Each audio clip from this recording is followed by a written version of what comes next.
Everybody's recording. Yeah. Green means not go. Red means go. Fixing my jeans. My grandma I new kind of jeans. got tight jeans on too. Yeah. Good Feels Club. Welcome to another episode of Two Hearts, One Bitcoin. Sometimes we forget to say that. We've been listening to a lot of AC/DC. We built this city. I highly recommend it. We built this I think that's city showing our on age because before I rock can't say I and was roll. like jamming to that tune, Mm-mm. and now we play it and it is a banger. It's awesome. It gets It's fantastic. the heart. They look like they pumping. had a great time in the 80s. Yeah. You know? I don't know. That music is pretty hypey. So How was your day? I got to think of a better adjective than long. It was good. It was eventful. Many conversations. So much value added. It was good. It was good. But yes, we managed to eat breakfast and lunch on time. it's sad that is a That's a metric win. of success in adult life. I'm but sure it people is. can relate to that. I know we said this again, but yeah, finding the time to do this, it's great. I think also just for being a better adult, finding ways to like make the time for the things that matter. Yeah. And this does matter right Yeah. now. But it is challenging to Yeah. be like, all right, here we go again. Let's think through topics that would be beneficial to the Bitcoin community and space and all of the things. I Yeah. don't know. I mean, it's helping with the sun out later. It is. I feel big like time. there's less pressure for some reason, even though the hours in the day are the same. That somehow makes a difference. And then I feel like the first episode we did this, I was like sweating. I was so nervous and like felt so nervous. Now it's kind of like, fuck it. It's a very good point. Pardon the French. Apparently that's like a thing you don't want to do on YouTube, but whatever. You can't swear on YouTube. We'll on the pull a Maddie YouTubes. Matheson. Pull a We'll Maddie just Matheson. put a Yeah. Beep in there. He doesn't even bleep it out, but he acknowledges it. Well, Anyway, I feel so like I think it's more fun for me to hop in here with you and it's more fun. I genuinely too. The other part that's been not difficult. Difficult's the wrong word. Challenging. I don't know. Those are similar. To find good topics to discuss is that there's been so much happening in the macro and the financial landscape yeah. that it's almost been like, oh my gosh, like we're living through time and space that's never really existed before with like tariffs and reciprocal tariffs and the market losing 12% and then bouncing back another 5%. It's like, Yeah. it just feels kind of crazy. So when you're like, let's sit down and So true. educate on a financial instrument, you're so like, true. it's just a little wonky. It but does feel funny because that is the low hanging fruit to want to talk. Well, it's not low Yes. hanging, but you do feel like you want to go talk about those things. But I yes. like that. I think you and I still believe there's some fundamental episodes left on Mhm. our charting of the basics. Yes. And we've gotten through a ton, but there are some more. And then one day we're going to have to figure out how in this tiny room and tiny space We to get three squeeze in people. a guest. They can just stand in the background. Maybe, or Get 'em a little we'll get pod mic, road super mic, whatever. The little lapel one. well, cringe. You and I can sit on a couple's couch. Just sit on your lap. Just sit on your lap. Someone could be over here just like staring at both of us like, hi, thank you for coming on the show. Oh God, that sounds horrible. It'd be awesome. But yes, there are Or still some great. fundamentals left, and we're Yeah. going to do our best to hit on them. So today we're going to talk about the buzzword is Lightning Network. Yes. But really what that is one of the biggest questions with Bitcoin is great. It's the adoption is growing, getting wider. But let's say Bitcoin wants to become a real base layer money to the world. You can't have a transaction that lasts 10 minutes. It's like when the Wi-Fi goes out at home and those funny memes where then everyone just loses their mind. Can you imagine? Grocery lines would be like 4 hours. So that can't happen. Definitely not. So here we are discussing the Lightning Network. Well, let's back up a little bit more. One of the reasons I think this is such an interesting and genuinely a fun topic Yeah. is there are those that like dip their toe into the pool of Bitcoin. Yeah. and they kind of nod their head. They understand the concept. They understand that, yep, there's some issues with debt. They get that there's this new technology. Maybe this could be one of those pieces. But this is sort of one of those key inflection points that everyone kind of like hits like a brick wall. It's like, found it. Here's the issue. This is why Bitcoin likely will never be able to scale. Transaction speeds are too low. Fees are too high. Like ipso facto, it's never really going to become a base layer of money. And I love this one because if you can sort of punch through the brick wall that is transaction speed, fees, things like that, you're kind of, there's not that many other particulars left other than people just figuring out Bitcoin and being interested enough to like start to invest and play with it. But this is like one of the last big bricks to knock down as part of it. But I think that's fair. the Lightning Network. You just spent some time reading through the Lightning Network. What do you feel like as you were thinking about Bitcoin in, I don't know, months ago, years ago, as you were thinking about this and this entered your world and landscape?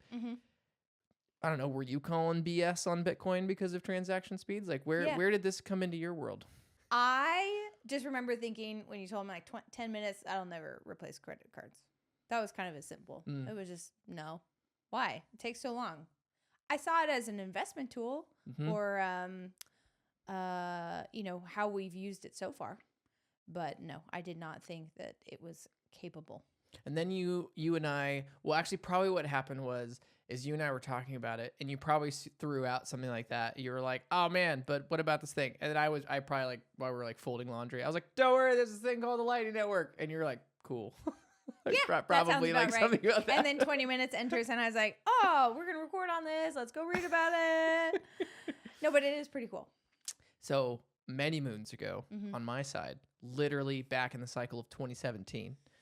This is so Lightning Network has been around as a topic for a long time, but that's when it entered my world because same thing. I was going through my own Bitcoin journey. I got it. Debt crisis. This is an object that can help us through that. And then hit the same thing. 10-minute block times. That's bananas. Also fees associated with stuff like, right. The beauty is that when you and I swipe a credit card, there are no fees associated with using the credit card as a mechanism. Whereas if I send Bitcoin, sometimes it can be small, but it's like, right. The fees can add up over time. Or if maybe you're in a second world or third world country, even though it's like, oh, don't worry, it's only $1 to send this, like that might be a huge deal to them. So this was when I went down my rabbit hole of like, is Bitcoin going to be the thing? And sure enough, Lightning as a concept, or what, ready for some fun nomenclature, a second layer technology kind of starts to become a thing. And Bitcoiners, apologies in advance, this I actually don't really think became like a sound like theory put into practice until about 3 years ago. So 2022. So there's been like a lot of development over on the Lightning Network for several years. But to what you had alluded to earlier, this is essentially the means or the medium by which we get over the block time issue or the fees issue. Like this is meant to create lightning fast, low fee, almost no fee transactions, but settled in Bitcoin. So it's the Bitcoin credit card in a way. I had a light bulb. I remember now, going back in the day, I think this is, we talked in our altcoin episode, kind of how you kind of stumbled through a couple of those. Yeah. Oh no, just one before we landed on Bitcoin. Yeah. But the main reason why you invested money and time and research into the altcoin we had invested in is because of time. It was a superior transaction time, and we thought in the long run, this is going to scale and be the chosen medium, the chosen money, because it was fast. And I think that's why we looked at Bitcoin like, it's now fast. So that doesn't make sense long term. And here we are. Does that? Spot on. What I think is also, in my opinion, fascinating about this particular topic is even as you were recanting your own story of you're like, oh, this will never be like credit cards. Even for someone that doesn't necessarily have a background in finance or a background in economics or any of those things, people do have a very visceral understanding of the importance of money and the utility of it in their day-to-day. So like right way back when, I know you're kind of recalling an old past anecdote, but for you, like the speed and the ability to access and leverage money is a huge value proposition of good money. Yeah. And so it's kind of like, right, it's like in the old days when there was like silver coins, it's like eventually, it's not that at a point in time they didn't serve as good money, but as, you know, various parts of the world start to evolve and like money needs to innovate and get better, right? It's like new monies emerge. And so I love that so many people, I think the reason they run into this is because, again, they understand the principles of sound money and then they come up against this wall and they're like, no way, Charlie, if you cannot figure out how to make the use of money fast, extremely convenient for, again, little or no fees, you got no chance. Yeah. And so that's really where this kind of came from. Yeah. Great. Okay. I agree. I'm going to step into the captain chair. I got this episode. I got it. So, let's think like we'll again, pull back a little bit. So, Lightning. Everyone kind of understands that means fast. Lightning Network, layer 2 technology on top of Bitcoin. Layer 2 technology, in my head, I picture layer 1 being Bitcoin, and layer 2, I picture actual layers. It's built on top of it. Yes, it's built on top of Bitcoin. So let's do our best in a short period of time to explain the TLDR of how the Lightning Network would operate. Didn't read. Too long, didn't read. So again, main pain that we're trying to solve for. Today, if Taylor has some Bitcoin and I want to send you some Bitcoin, I go ahead, head to whatever exchange I might be using, or again, if I not even exchange, if you send me a public address and I say, great, I'm going to use my phone or whatever wallet medium I'm going to use to transfer, boop, boop, like I'm going to go send you, I don't know, $100 worth of Bitcoin. Yeah. Well, we both know from the previous episodes that that's going to take at least 10 minutes for one of those transactions to be logged to the block, broadcasted and logged to the blockchain. And not to mention, for us to feel really secure about that transaction, I need to wait for a certain number of confirmations, which is blocks that come after. So sometimes that could be like 20 minutes, 30 minutes, 60 minutes, depending on how many you're comfortable with. And so I don't know who created Lightning Network. Thank you, person or group, whoever did. But essentially, I think there were some folks that were looking at this going, we know we have to find a way to improve on this. And it's also worth noting that I think, while this is not truth, but I could go backwards in time and take a look at this. I bet you way back when, in the Bitcoin forums and the engineering communities, a lot of people were probably proposing, no, we should change Bitcoin. We should change the protocol to not be 10-minute block times. We should change it to faster block times, right? That like sort of instead of building a second layer on top of it, why don't we just change the core protocol itself? Can I guess why that would be Sure. a problem? Okay, I'm gonna just guess because I'm trying to guess. Okay, that would be a problem, probably because it would mess with the issuing of. Like, I feel like I read something that if it goes faster, that's a problem.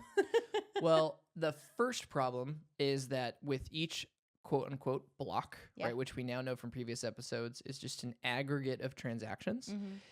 That's in essence just like in your computer and your phone. That's a certain amount of data. Yeah. Right. And so to make things go faster, what I probably first have to do is make the data smaller. So the first thing is that block size gets smaller. So less transactions per block. Okay. Right? The second thing then being is, all right, so now I have less data to deal with. Okay. But we know that approximate 10-minute time frame has to do with the difficulty of mining and specifically hashing to find the block reward. Yep. To find the answer to the mining problem. Yep. And so to address the 10-minute thing, I might have to make it easier. So I actually lose some security with it as well. Got it. So we have less number of transactions. We have less security. That's not to say that there probably weren't proposals built in of like, here's how we could augment against that. But I think, again, coming into like, this is where the whole principle behind Bitcoin is sound money and it being stability kind of being built into it. Basically, people were shaking their heads being like, sorry, Charlies, like all of these might sound good in principle, but if they are at all a threat to the sound money principle, we're not going to do anything to the core protocol. So that's where then a group of very fancy, smart, intelligent people, Bitcoin engineers or otherwise, say, okay, could we build something on top of Bitcoin, a layer 2 technology, to enable this sort of very fast, very low fee transaction volume that we need to see? And again, I know who they are, but thank you. So first thing, we're going to pick an analogy or a metaphor, whatever it is that people can more closely assimilate to. I feel like most consenting adults have been to a bar in their life. Consenting adults. Right? So Awkward. picture you you own a Yes, bar. I have been to a bar. You've been to a bar. Picture you owned a bar. What's your bar name? My bar name is called Parks and Rec. Parks and Rec. Great bar name. Because I would totally go to that bar. favorite show. So the simplest way to explain the Lightning Network 'Kay. is opening up a tab at a bar, Welcome to buying the some bar. cocktails, right? Which is basically like login. Here's how many beers or cocktails Taylor got. And at the end of the night, settling up. Yep. That same principle is basically the Lightning Network. That's 'Kay. how it functions. The reason I think this works is people understand the concept of when I open up a tab, I'm not swiping a credit card at Right. every single transaction. Aha. They understand that at the end of the night is when we have to go back and forth of how many beers did Taylor drink and thus what's the final dollar value. And then we close out the tab. And so like right on my credit card statement, I see one line item Yep. of here's how much was paid to that vendor, right? Got That's it. all it was. Even though technically there was a ledger in the middle that held a lot of back and forth transactions, at the end of it, there's really just one. Brilliant example. So that's it. If you understand how bar tabs work, if you've been to a bar, you've bought beers and settled up, like congrats, you know Lightning. Like that's basically the same thing. So to I get love it. slightly more technical, right? Yes. Lightning Network. The first thing is it involves opening what's called a Lightning channel. Okay. So me and you, we open up a channel. When a channel is opened, typically what happens is that channel is funded with a certain amount of Bitcoin. It's kind of similar to slapping your credit card down at the bar, be like, my tab is now open, even though there really hasn't been any like credit card fees exchanged just yet. Or maybe, I know I'm like blending narrative or blending metaphors. When you go to a hotel Yeah. and like, Oh, I'm here to stay the night. credit And they card like, on they file. throw on like, oh, we're going to automatically bill you $200 for incidentals, but don't worry, we'll settle up at the end. It's kind of like that. Yeah. So basically I throw in like $10 worth of Bitcoin into this channel and now it's open. Now here's an important part. Yeah. At this point, when I'm opening up a channel, Mm-hmm. I'm going from on-chain to off-chain. Okay. So I'm sending $10 USD worth of Bitcoin somewhere, and that's recorded on the ledger. It's like awesome, bye Bitcoin. It's like it's going somewhere else. Okay. So the first instance is recorded on the chain. Yes. Boom. The channel is now funded. Okay. Also important to note that the way that this channel operates, the people that have the keys to the kingdom, Yeah. right, to this channel, it's technically a multi-signature wallet that you're sending this Bitcoin to. So the Okay. channel is also AKA a wallet. I know we're getting a little complicated, but that's okay because that's what we talked about here. The reason this is important as a multi-sig function Yeah. is it means that you and I we both have power Mm-hmm. to say which transactions have occurred in this channel, and at the end of the night, what's the final dollar value that we're settling up as. So in a perfect world, again, I load my channel with $10. This is the first part where Lightning payments occur. Okay. So like, right, if I don't know, I'm going to buy a Coca-Cola at your bar, like I can send it within that channel from my initial $10 that I funded, $5 for the Coca-Cola, right? Okay. I guess you could send me back money for something else. Maybe I bought gum or something. I don't know. Like we're trading things back and forth. Okay.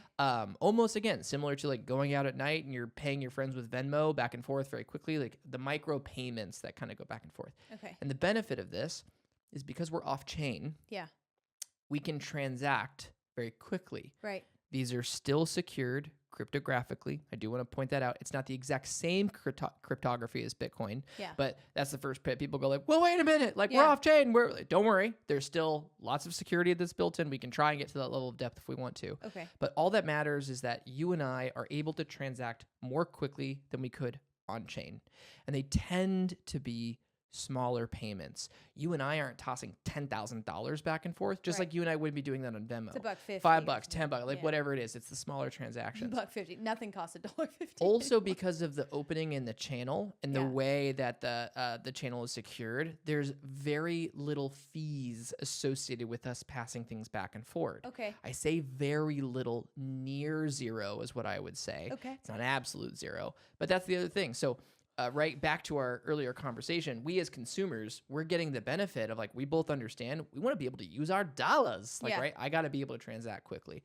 And that's what this allows us to do. So again, I'm at the Parks and Rec bar. I open up a channel. I preload it with some dollars, slap it down the credit card. I buy a number of drinks and appetizers and whatever not, right? We're keeping that ledger that's on the tab. And by the end of the night, you go, Taylor, either you owe me more money or hey, of the $10, you used 8, right? And so now when we're going to close the Lightning channel, basically what happens is you and I, multi-sig, I'm winking, remember, multi-sig, you and I will do a handshake and we're like, I agree, $2 is left over. You're like, I agree, $2 is left over. Yeah. And then we basically say, okay, we're going to tell this channel to close and $2 is going to go back on chain to Taylor's address or whatever it is. Okay. So again, back to the end of the night, just like you're only seeing one, credit card line item for the bar tab at the end of the night. Originally, I sent $10 worth of Bitcoin, and now I'm getting $2 back. Got it. So it's settled on chain, but all of those Lightning payments were able to go back and forth in that open channel off chain, allowing us to transact back and forth. Again, higher speed and virtually no fees in doing so. It's typically leveraged for smaller transactions. And yes, it is still secured cryptographically, so there's still a lot of security to it. But I'll pause there because that's Lightning in a bottle. Ha! Ha! Ha! Lightning in a bottle. There you go. I'm following. I think the bar example is great. I think the tab is great. And I think how when you check your statement at the end and you just see that you had that much at the bar, I think that's also really great. So a couple questions. So let's go back to the beginning. You open this channel and you put in $10. Yes. Do I also put money in? You can. Okay. Yeah. And then what if the $10 runs out? Do you put more in? I don't know. Okay. I think so. Okay. That's where the hard part about this. Or is that a new channel? Well, as you and I are talking about this, even what we're talking about, this is very technical. Yeah. Okay. So I'll give you an example. There's an app. Download it right now on your iPhone if you want to, called Strike. I saw that would be an example of like, right, I can throw some Bitcoin into Strike and almost similar to Venmo, I can, boop, boop, like pay people back and forth very easily. And it's leveraging Lightning. You wouldn't know it's leveraging Lightning. So same way, almost like when you swipe your credit card, there's like a bank network. You're not thinking of like payment rails and Swift technology and like verification of funds between like how does Chase Bank talk to Wells Fargo and it talks to the bar and settling of payments and how do fees get taken out. We're not thinking about those things. We're swiping the card and buying a beer. Yeah. So that's the other part I would say is that, again, if you understand the bar tab example and you're comfortable with that level, like you don't need to know any more about Lightning. So you transact or the Lightning, they exist in apps. Downloadable right apps? Now, yes. Yeah, right now, which could there eventually be a quote unquote payment rails network similar to like, when you like tap your credit card and you pay on something, like could there be that equivalent with the Bitcoin Lightning Network? Sure. I think part of the hardship on the Lightning side, to your point, it is a second layer technology. So you do have to use these applications in order to transact in this way. That's the first thing. So, if I didn't say the word Strike or Strike app, do people really know how to go find like, okay, I want to use Lightning. How do I do it? Also, that also feeds into the adoption curve side of things. It's not even just the adoption of Bitcoin. It's the adoption curve of the second layer technology on top of Bitcoin. So we're still early days of the practical applications of this and scaling across a wider population.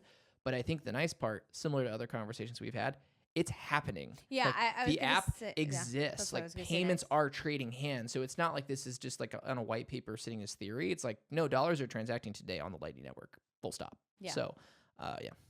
I think that's a hopeful answer to the question. And you can picture as adoption gets wider and wider and wider and smarter people get involved and there's money probably in investing time, energy, businesses into solving this problem, that it will get better just like any other tech. So we started with flip phones. We now have mini computers in our hands. I imagine things will evolve. You bring up something interesting, which could be a negative, but I think is a really good point. There are people or companies that might be interested in like stepping into the Lightning Network. He took the bait. Totally took the bait, and solving this problem. So this is kind of an interesting part. And again, as a Bitcoiner, as you're like scratching your head, like, do I like the Lightning Network? Do I not like the Lightning Network? Again, where you're so principled in your understanding of sound money, any violation to that, you're kind of like, I don't know, almost programmed to go, no, thou shalt not Lightning Network. We kind were of thing. preparing before, and I was kind of like, And I think the reason that you go, is if you start wrapping your arms around Bitcoin principles, one of the things that you need to embrace is the beauty in Bitcoin is it being a trustless system. Yes. Right? When you own Bitcoin, is a common phrase, like I feel like used in financial space, especially the Bitcoin space, there's no counterparty risk. An example of counterparty risk would be like when I keep my dollars at a bank, right? That bank is a party. And I don't know if there's a bank failure, right? It's like, I hope my money's there. Can I access it? Are the ATMs working, right? So that would be an example of like, because there is a counterparty involved, there is counterparty risk. With Bitcoin, if I own the Bitcoin, there is no counterparty risk. I am the only party involved in kind of owning this thing, right? That makes sense. So us talking about opening up a channel with another, okay, first thing, you're another party. All of the sudden, I've opened up an ecosystem where I said, again, multi-sig. You and I are shaking hands at the end of the night. It's introducing a little bit of risk to the ecosystem. So let's say this. You and I shake hands at the end of the evening. We're like, oh, that was such a wonderful time at Parks and Rec. Thank you so much. But then what if you and I have a disagreement on what the final dollar value is? Yeah. Right? So first thing is that in the way that the ledger balances even off-chain, there is very limited ability to commit fraud or to like tell the math that the math is wrong. Got it. It's very hard to do that just in general, let's just say. But you can see a world where maybe instead of us disagreeing, what if you leave the bar early? What if you're not there at the end of the night to settle up? What if I want to close the channel, but you went home early? Yeah. So part of the technology that's built in on the Lightning Network side is they will allow one of two parties to close the channel, but there's a time delay on the dollars and how they're sent. So, and hold on. I'm going to gravitate towards the phone to grab it, to speak to this. Hold, please. Insert hold music. Bitcoin core principles, right? Trustless system, no counterparty really involved. Now you got this thing called Lightning. Number one, you're going off chain. Anytime you're going off chain, there's the possibility of fraud or someone lying or something bad happening right in the ecosystem. So the backbone of Lightning, and I'm going to get this wrong, which is why I'm looking at the phone. It's built on, it's called HTLC. Okay. Hashed time-locked contract. Boy, that's confusing. For those of you that just fell asleep on the podcast, I understand. This is also why I'm like, stick with the bar tab, hang up the phone right now. You know what I mean? Just go. Yeah. Just go to sleep. There's something to that. The first part that I'm going to say is like the hashing side of things. We're not going to go into. Bail. That's part of the cryptography that we're talking about as to how this contract is secured or how this Lightning channel is secured. But the time lock is interesting. Time lock. Basically, it means that there's a certain amount of time to settle the payment.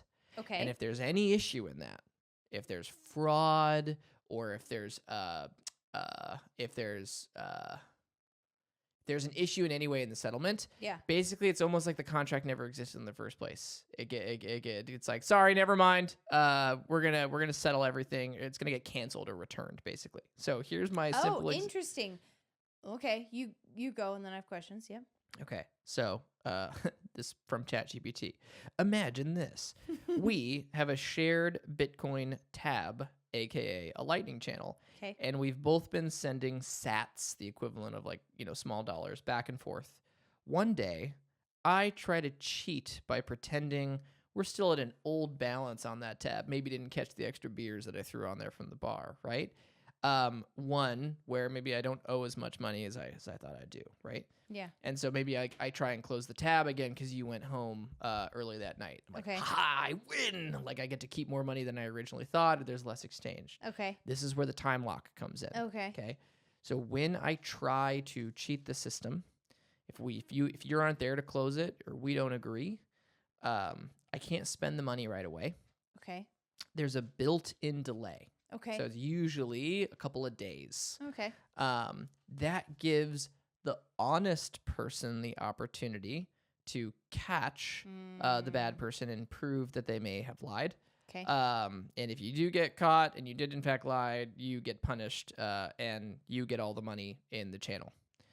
So Okay. hold on. So now we're going to ask ChatGPT, how do you prove someone lied? That was going to be my question. Or settle a dispute if people don't agree? Don't you love how nice ChatGPT is? It's This is so such a nice. great question. You're doing so great. I think your audience is really going to love this. You do it in a way that really makes it easy to understand. Okay. I love it. So, and you and I we're kind of dancing between the raindrops here a little bit on this. And again, we're getting very technical, and it's not meant to get technical. The main way, like if you and I are sending micropayments back and forth, there's not really a way for us to be like, that micropayment is wrong. That's not really how it works. Again, like if I whip up my phone and send you Venmo, like that's it. It's done. And the applications today function much like that. The main way that there would be a dispute is if there's a bad actor in the system and they try and commit fraud by basically saying, no, the Lightning channel should have been closed earlier when I had more balance. There was more money on that side. So proving someone lies. Or someone lied. When someone tries to close a channel dishonestly using an old state that gives them more Bitcoin than they should have, they have to publish that state to the Bitcoin blockchain. So right, partly that because it's coming back on chain. They're trying to publish it and say, yeah, I have more than I have. But the Lightning protocol remembers the correct most recent version, and it gives the honest party the ability to prove a lie cryptographically. Okay. Here's how. Ooh, this is technical. I know, right? Yeah. Every channel update comes with what's called a revocation key. Ooh, that's fancy. Okay. Each time you and I update our balance, again, we're sending things back and forth, we revoke the previous one. That means you get a special key that lets you punish me if I ever try to use the old version again. It's like me handing you a self-destruct button every time we agree on a new balance. That's kind of interesting. If I lie, you broadcast the revoked state. If I publish an old balance to the blockchain, your wallet recognizes it and says, hey, I have the secret key that proves this was revoked. You can then broadcast a penalty transaction to claim all the funds in the channel. So, and the reason this is significant, I know we're getting in really... My eyebrows are just like, what is happening? It's kind of crazy. This is more of like, I guess, getting into like first principles of being a human. If you commit fraud... Yeah. Right? And there was an open channel, and I can prove that, I get all the money. Ooh. So it really is it's got like what's the opposite of incentivize? Disincentivize? Yeah. What's the word? Disincentivize. It's gonna really make fraudsters not want to commit fraud. Consequence sucks. Yes, consequences blow. Yes. The time lock is what gives you the honest party that window to hit the button. So I don't get the money right away. I have to wait a couple of days. That delay gives you time to check for fraud and broadcast the penalty if needed. This is, more beautiful, intelligent people. There's no need for a mediator, right? It's still kind of a trustless system in a way because there's no person in escrow. There's no judge and jury or lawyer mediating this. The two of you. There's no judge, there's no third party, and no arbitration. It's all handled with math, signatures, and time locks. It then says how you might say it on the podcast. If someone tries to lie about how much money they had, the protocol is already one step ahead.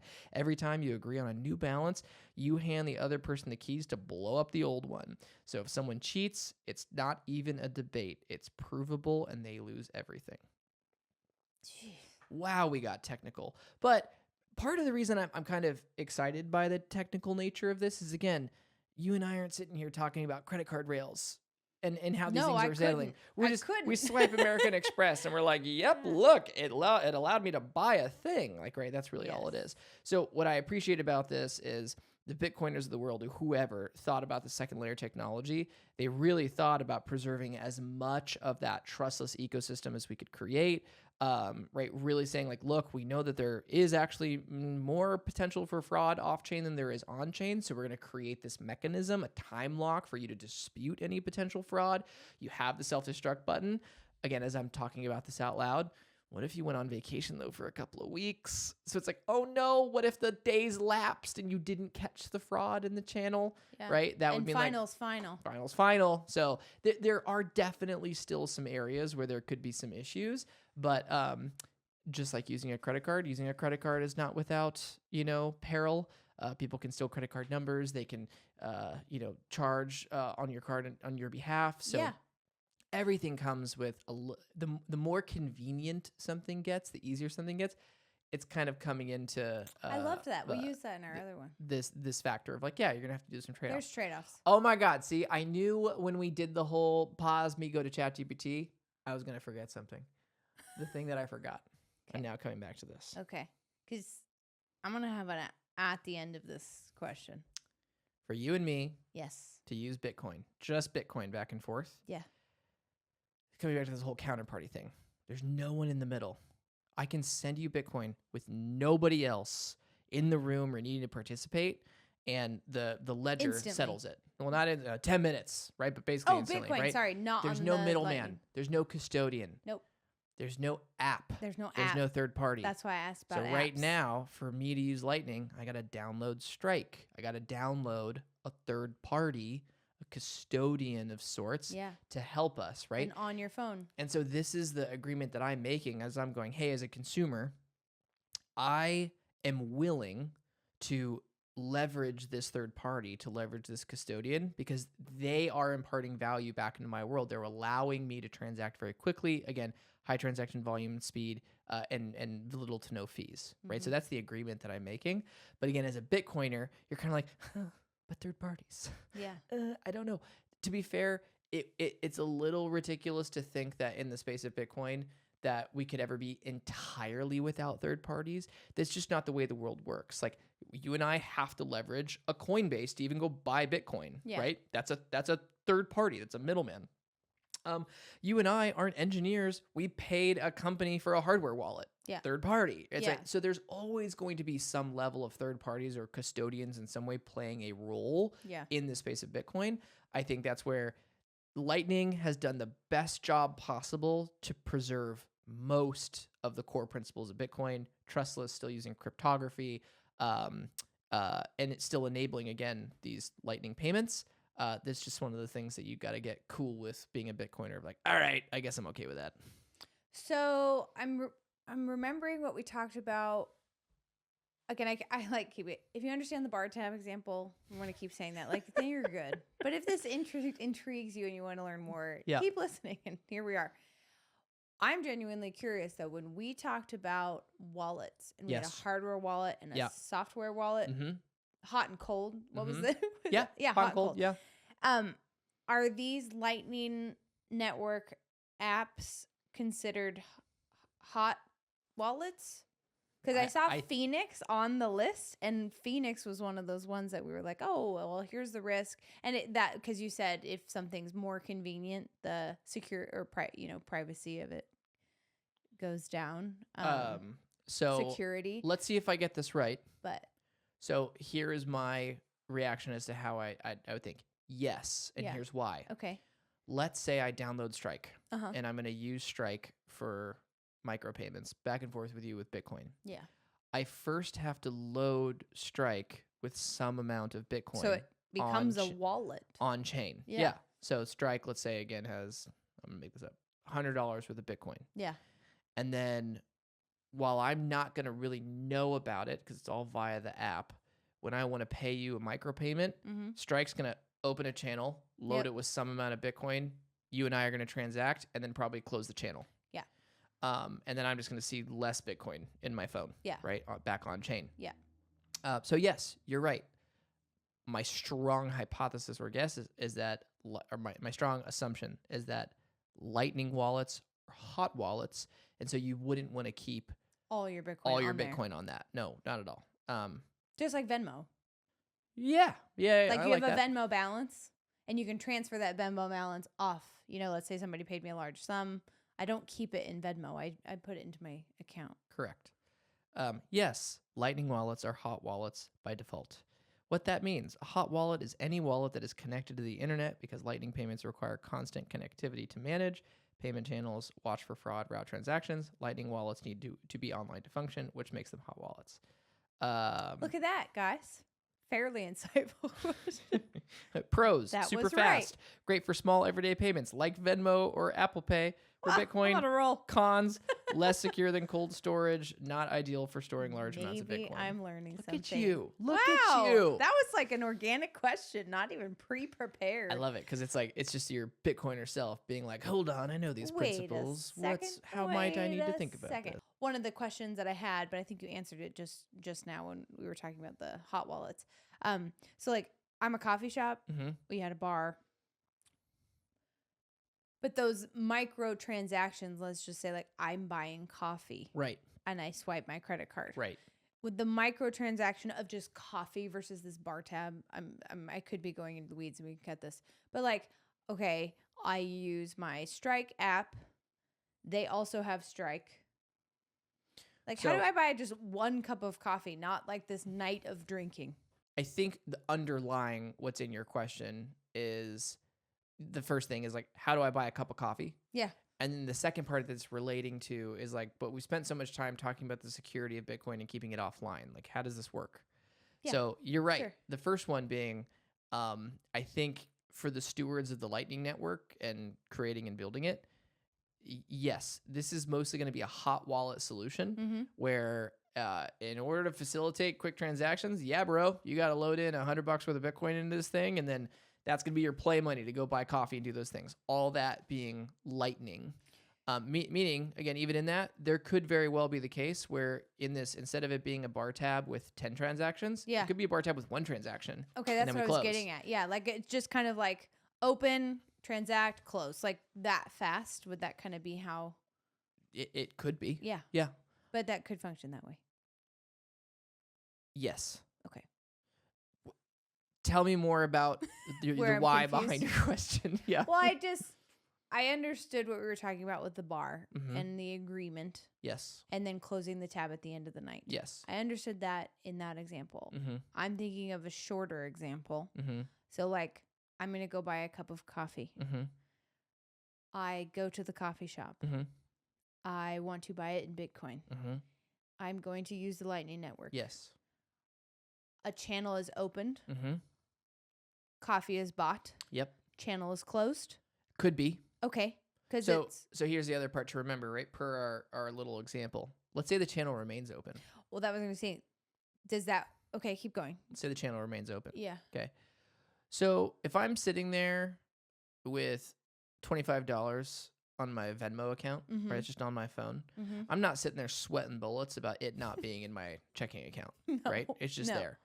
So let's go, I guess not like worst case scenario, but let's imagine we're sitting there with the Strike app open Mhm. and, I totally see like $3 spent for coffee. And so like my overall balance goes down by $3, Mhm. right? But even if the channel is still open, Mm-hmm. I don't know. Like I'm just a user of the application, right? What's probably going to happen is Strike could probably choose to close that channel if it was advantageous technologically, or they keep it open until you're ready to move that money out of Venmo to your checking account, out of Strike back to something else. Oh, okay. So you're like, So okay, the channel isn't restricted to the one place. I don't believe so. Okay, that's what I was wondering because I was like, I understood at one establishment, kind of this exchange going back and forth. I was curious if the channel was restricted to the establishment. To be fair, neither you nor I are Lightning engineers. Right. So I guess we're kind of talking out of our ass a little bit right now. Here's the only reason where, again, I would say I have a strong assumption that it's not restricted to one. And the other main part being that if I was a Lightning engineer, Mhm. what you and I are talking about, if we were restricted Mhm. to payments only being able to be set up like this, Mhm. we're going to run into scaling issues again, Mm. right? We're going to run into scaling issues of liquidity. For example, again, the size of transaction that you and I might be going through. We're going to run into transactions of like just time and space, like who you know, who you don't know, like how much money can flood into the system. So what I do know is possible is users of Lightning. Yep. Lightning can connect payments between two parties using channels that are not yours. So the examples that we were digging into would be like, let's say, Can I pause you? sure. Because I think this might be a simpler, just straight up answer, and then we don't have to go down any rabbit holes. I use a credit card. I use a credit card at multiple places. I use it at the grocery store. I buy something for you. I go to coffee. The beginning of the month, the end of the month, I pay my credit card bill. Yes. Is that kind of closer to this channel idea? Or am I making things way too complicated and this doesn't matter? I'm thinking. Pretty sure it doesn't matter. I'm also sure it doesn't matter. So, But I like addressing the curiosity, because if you're asking the question, other people are going to be thinking it as well. I'm trying to think of like. well, that's not entirely certain. I'm trying to think of as how we to found. answer the question, because again, we're kind of getting into the like, these are the parts where it's like people wonder about the technology things, but in the absence of you and I having a clear answer, I don't want that to create more indifference to the topic. I want it to be like, it doesn't really matter. Again, just like you and I don't know how the internet works. It's like, but we still use it every day. I'll say this.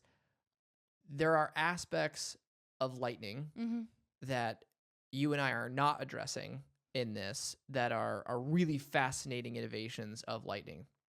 One as an example is, like I said, let's say, I'm trying to think of like more people. Taylor, Haley, and Gus. Let's say Gus was a person. Okay. Let's say for whatever reason, I needed to pay Gus, but I didn't have an open channel with Gus. But I did have an open channel with you, and you had an open channel with Gus, right? Yeah. It's kind of like using pipeline that already exists to route those payments accordingly. Yeah. So the beauty of that, the interconnectedness between people and thus the pipeline that exists, is now we're creating a network of, again, open channels, different people that can pay one another, liquidity in the system, right? So it's like, right, it's Bitcoin that's transacting. Because all that matters in the end is when I settle back on chain, that I have the amount of money I'm supposed to have. Yeah. So that's part of the I don't know, not uniqueness. That's part of the innovation. That's part of the complexity of Lightning. Is there's a lot going on with payment channels and what's open and what's closed in the background to facilitate what we're talking about here, both in terms of speed and both in terms of low fees. I make you work for it. I like it. You know what's really sweet? You know, people have commented or told us in person, like, your chemistry is so cute. Wait, you look at me with the cutest look. I don't know. I should like pause it. Freeze frame. When I go down these like ridiculous questions that I'm sure people are like, what the F is she trying to talk about? And you just look at me and go, okay. And you look up. And I know instantly, I'm like, this is useless information. That's not true. The important part, no, I deem it that. I'm like, oh, I've done it again. But the important part is, I'm not afraid to stumble. I don't think live on camera. I don't think they're useless questions, because I think they're questions that if you're thinking about them, there's the probability that another would also have the question. And for whatever reason, you're asking it because you're curious. I am curious. And if you had a better answer to that question, maybe you would feel better about the topics that you're learning about. So that's why I would never say that there's anything such as a bad question. Nice to me. That there's no such thing. I could learn something though in being a bit more articulate with how I'm answering the question, so that 3 words will do instead of 47. I don't think it's actually about being articulate. I think what's really fun about these conversations is it's having a point of view on why you're asking the question that you're asking. Okay. And again, I'm not saying that as like instruction for you. And I think that's the beauty of like us having this conversation, is like the more that we do converse, it's we think of these questions, but we want them to be meaningful to the conversation and to not just be unlocked for you and I, but to others who would listen. Yeah. It's like, hey, this is why I'm asking the question that I'm asking. It's Yeah. not arbitrary. It's not trying to be confusing. It's I that like if that. I get to this answer, this helps me build confidence, build awareness, build understanding of these things. So that's Yeah. why I would never, ever, ever in a million years say a question is a bad question. It's not. Sometimes Confusing. I think no. I think that honestly, like the tricky water that you and I get into on some of these topics is, again, Bitcoin and Lightning and others, highly technical, highly complex topics. And it's part of the knife's edge that we walk is how do we make the fundamentals approachable? But and part of the curiosity is like, well, people kind of want to go down the complex path. But Yeah. when we go down the complex path and we can't provide through our dialogue an adequate answer, Yeah. it creates more instability in the More conversation. noise. So we could be doing more harm than we are doing good. Yes. And so that's the only part where, again, I think you and I will always caveat of either like, hey, I don't know, but this is my gut feel on it. Yeah. Is kind of the main part. I But think that's a good habit. that's why even like again back to your question of like, hey, if I'm at a coffee shop, like, is it one channel? Is it after the transaction is closed? Is the channel closed? I don't know the answer to that question. What I am confident in is that the goal of these companies that are the Lightning companies like Strike, they need to make the technology to where you would never think about that. Yeah. Just like a Venmo, just like an Apple Pay. There's 0% that needs to be thought about for you as the end user. Even actually, the metric of success will be someone Who doesn't notice? who anything. literally doesn't even know what's cryptography. Yeah. They never even what's a channel. Yeah. They're not even gonna maybe even use the word Lightning. It's just a payment processor. That's and all that's they're how the gonna UX know. is going to evolve over time. Yes. I love that. I think are we ready for our wrap up? Hold on. Pause. Oh, there were a couple. Did I see anything interesting? That was like, banter at the end. I think to close out, which is I like that we kind of ended on that last little topic here for a second. You and I, as we were both quote unquote researching for this, I don't know if it's researching, but we're leveraging AI heavily to come up to snuff with some of these topics. The one comment you and I both were like we laughed at is it's like not quite grandma ready. The user experience can still be rough. I think coming back to us remaining objective on not just Bitcoin but the technology surrounding it. Yeah. That's the part here, like right here. I'm definitely a Bitcoiner. I feel. Would you call yourself a Bitcoiner at this point Why in not? time? Like you're still getting there, okay? Yeah, Bitcoiner. Two Why Bitcoiners. not?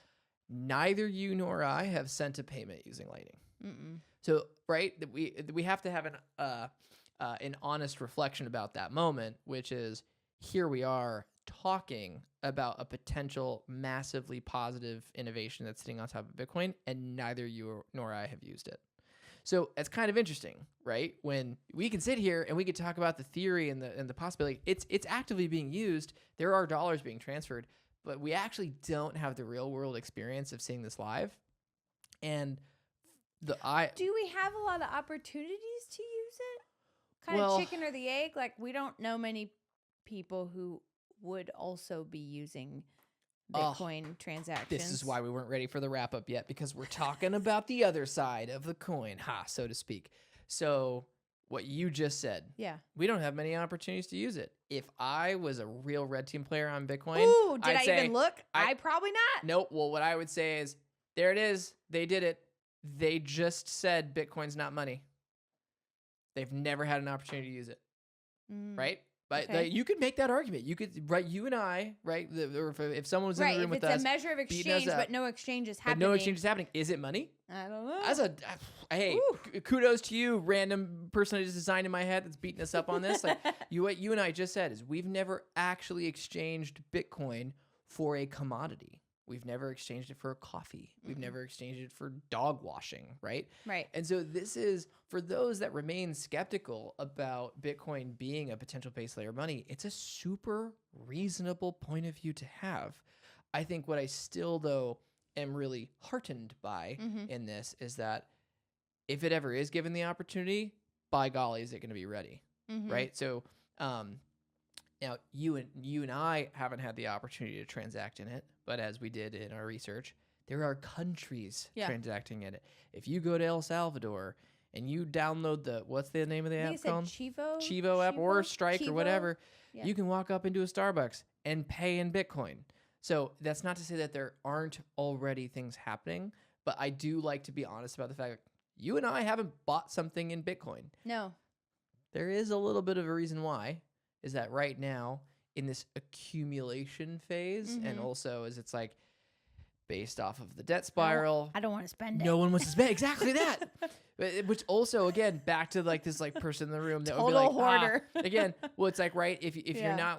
you're not willing to spend the asset, is it Yeah. an asset? Like these are all very reasonable questions. But that's why right now I would say, in the absence of Lightning adoption, and that's not just user adoption like you and I, that's also adoption by vendors. Yeah. Do people want to be paid in Bitcoin? Yeah. If they want to be paid in Bitcoin, they ain't going to allow for 10-minute transactions. So they need to transact, right? So you can almost imagine like going to a car wash and seeing a little terminal that says now accepting Bitcoin on Strike. Like that would be the way that they would have to do that. So for Lightning to be successful, it's not just about the consumer understanding the UX, it's about businesses understanding the UX. And I don't think it's as unlikely as it sounds No, sometimes, because I I agree. can think back, like I remember you and I on our honeymoon, we went to Europe. So that was 13 years ago. Sure. And I remember our credit cards didn't have the chip. The chip. Yeah. We couldn't use our credit cards in Europe. No. So we had to go to all these ATMs and get cash and use cash the whole time. And then Yep. sometimes we had to change the cash into, oh my God. Super fun. And now it's like Chip McGee. And so That's the name of the episode. Chip McGee. and then you see Apple Pay and you see all these different things. Venmo was such a great invention. So it's not unreasonable to think that once Bitcoin continues with this momentum and that becomes something that's proposed, Yeah. you could see if the wave is big enough, vendors will accept it. Just like, hey, I feel like not everybody used to accept American Express. I very rarely get rejected on American Express. Yep. So you see the evolution, just even 20 years, 10 years. So it's not unreasonable to think that if this wave continues, that's something that will be adopted, maybe quickly, maybe slowly, but it's happened pretty fast in other areas that we're familiar with. So, Well, that's what gets kinda me cool. excited about these companies or these people that are looking out 5, 10, 20 years into the future where they believe that to be the case, Yeah. right? Where they're like, this is happening. There's, again, funny memes kind of in the Bitcoin space right now of like, there's no stopping this train. And so they're investing the time and energy right now to figure that out, to figure out the kinks. Like, how do you create effectively a payment rails system for Bitcoin that allows, whether you're a merchant or a consumer, in a really easy way to feel effortless, to feel seamless? And shit, it's happening. Like, you know what I mean? This is not theory. This isn't like a YouTube video that's like, look at this thing that'll be here in 5 years. It's like, yeah. no, right now. You and I can do it right now. We can download Strike and we can go for it. I get excited We because should just download it and do it between the two of us just to say that we've used we actually did it. But all this to say, I like surfacing it only because, do you and I have a sincere case to use Lightning right now? No. Is it a really, really fair call out by anyone considering Bitcoin and looking at, if this is going to be money, like we got to have a sincere means of being able to transact quickly and with low fees? I think it's a very fair call out. And the answer is there is a solution. It's being built. There are, I'm sure, more custodians, more wallets that are going to be built and be proprietors of Lightning. Just like, again, there's Apple Pay versus Venmo, all those things. Yeah. But for the moment, I think that's where Bitcoin is still in its accumulation phase of building value. And for those like you and I, I'm not interested in spending any Bitcoin for something whose value is going up and to the right. I would so much rather use currency that is getting less and less valuable over time, because it's sort of like, hey, if I can use those dollars to transact, I would so much rather spend the less good money, not the more good money. Yes. I have 3 things. Mm-hmm. One, I just realized my headphones have been backwards this entire time. Awesome. Because I was looking at your cord and I'm like, yours is on the inside. Duh. Okay. 2. I honestly think one of the things, that accumulation phase that you're talking about, like everyone who hears Bitcoin, the second thing I think that comes to mind is like the people who had Bitcoin who used it on something stupid. Oh gosh, yes. You know, like, oh, I used 30 Bitcoin to buy a piece of pizza. Yeah. You know, and you're like, So I think for now, those stories still ring fairly true. Yeah. So I feel like personally, they dissuade me from jumping in onto the Lightning Network. By the way, the name Lightning Network is awesome. I love it. 3, something that did happen that was interesting in terms of this like becoming part of daily life is we found our first Bitcoin ATM near us in our neighborhood. Yeah. It was at a car wash. And Yep. it was surprising. It was just tucked in there. Okay, It was cute. We next didn't use time- it, but we should use it. Next time or we try go, it. we should take a video because Yeah. I'm so like it's like if But I it was load real. cash, like what happens next? We'll totally do that just to was just to pretty see cool. how to I participate. couldn't. It was like seeing a dinosaur in the wild. In summary, Uh-huh. wrapping up, Yeah, you do yours. I'll do mine. what gets me excited is that Then I want dinner. for this main wall that everyone who's at least mildly curious in Bitcoin walks into is they go, Yes. man, I like the idea of sound money. How the heck does this become a new base layer currency? If you can't transact quickly or transact for low fees, there's a solution. Solution's called Lightning Network, operates similarly to a bar tab. You don't even need to know that though, because the end goal for it to operate similar to a Venmo or an Apple Pay. I don't know, if you're brave, give it a shot. Download Strike. see what it's like. Load up some Bitcoin and see how fast it goes. But that's what we're preparing for, and I hope for those of you that were interested in or curious as to how Bitcoin would solve for this problem, I hope you feel better walking away knowing that there is a good answer. Great wrap up. I'm going to say that I personally like learning about the Lightning Network. I feel like it's a buzzword I've heard quite a few times. Mhm. I hadn't taken the time to look into it. I think Bitcoin at scale is, like you said, one of the biggest arguments against Bitcoin becoming something that's global Sure. as base layer money.